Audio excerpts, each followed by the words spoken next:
직장을 다니는 중에 창업에 대한 마음을 품었다면 이제는 새로운 삶을 살아야 합니다.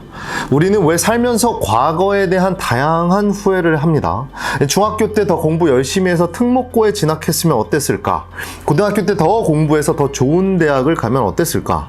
대학 때 더 열심히 해서 더 높은 연봉을 주는 회사에 입사했으면 어땠을까? 이런 생각들 해보셨죠? 이제부터 열심히 하지 않으면 나중에 가서 분명 그때 창업 준비할 때 더 알아보고 열심히 할 걸이라고 생각하게 될 수도 있습니다. 처음은 이 자신을 가꾸는 것에서 시작하라고 말씀을 드립니다. 바로 수신입니다. 스스로를 가지런히 파고 바르게 함으로써 이 정신을 맑게 해 모든 말과 행동이 앞서기 전에 생각을 하는 상태로 늘 자신이 깨어있게 하는 것 말입니다. 이 시작은 바로 건강한 신체를 만드는 것입니다. 그리고 이는 식사와 휴식 그리고 운동을 통해 가능합니다. 이 규칙적이고 적정량 그리고 균형 잡힌 영양이 담긴 식단으로 정갈한 식사를 하고 유희가 아닌 진정한 쉼, 즉 충분한 수면을 취해 깨어있는 시간의 질을 높입니다. 여기에 꼭 시간을 만들어 근력 운동과 숨이 차는 유산소 운동을 더하는 것입니다. 이런 규칙적인 패턴이 자리 잡히고 루틴이 되고 나면 한층 맑은 생각과 그간 보이지 않았던 관점을 얻을 수 있습니다. 정말 많은 사람들과 책에서 또 영상, 컨텐츠 등에서 말하는 것이지만 이를 지키면서 사는 것은 정말 쉽지 않습니다. 하지만 분명한 것은 알고도 하지 않는 것이기 때문에 이 영상이 또 다른 기폭제가 되어 한 번이라도 이런 루틴이 만들어내는 시간을 살아보시기를 권장합니다. 이 수신을 통해 건강한 신체를 만들어 맑은 정신이 흘러들어와 이 고도의 집중력이 바탕이 된다면 이제 창업에 꼭 필요한 것들을 배워야 합니다.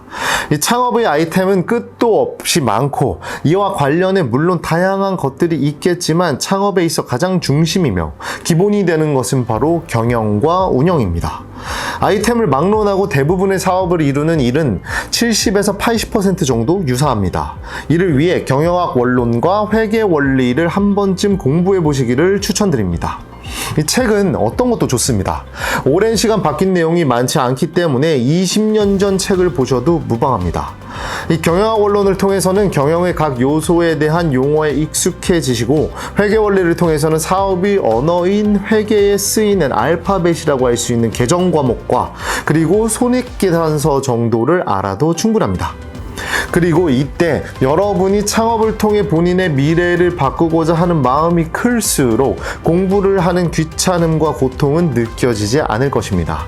정말 원하는 것을 얻는 과정에 따르는 자잘한 고통쯤은 보통 느껴지지 않기 때문입니다. 자, 이제 여기까지 오셨다면 이제 주변과 상황을 세팅해야 합니다.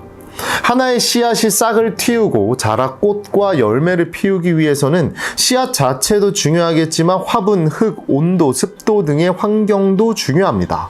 이를 위해 우리를 감싸고 있는 우리 주변의 상황을 정리하고 사람에게 있어 가장 중요한 환경적 영향을 미치는 주변인들로부터의 지원을 받아내야 합니다. 수신을 통해 가다듬고 바뀐 본인의 모습을 보이고 공부를 하며 미래를 준비하는 모습도 보이면서 새로운 도전의 시작을 알리는 것입니다. 그들이 스스로 내 도전의 스폰서가 되게 해야 합니다. 이에 더해 스스로를 더 발전할 수 있고 성장할 수 있는 장소에 두어야 합니다. 같은 비전을 가지고 있는 사람들과 어울려서 간혹 이 본인이 지쳐 앉아 쉬더라도 누군가 다가와 손을 뻗어 일으켜 줄 수 있는 상황 속에 자신을 두어야 합니다. 같은 목표를 가지고 움직이는 사람끼리 뭉쳐 서로가 서로에게 기폭제 역할을 해주며 이 나아가는 것만큼 큰 동기부여는 없다고 생각합니다. 오늘 전달한 메시지는 사실 너무 뻔한 말들입니다. 이 중 새로움이 없다고 느끼셨을 수도 있겠습니다. 이 본인 스스로 제가 오늘 전달드린 메시지들을 이미 실행하면서 사신다면 이 시간이 낭비였겠지만 그런 삶을 살지도 않으면서 저런 사람 또 뻔한 이야기를 하네 라는 생각이 드신다면 제 시간이 낭비되었을지도 모르겠습니다. 어쨌든 선택은 예나 지금이나 여러분의 몫입니다. 당신은 창업하지 않을 수 없다의 저자이자 실패를 즐기는 창업가 이정엽이었습니다. 감사합니다.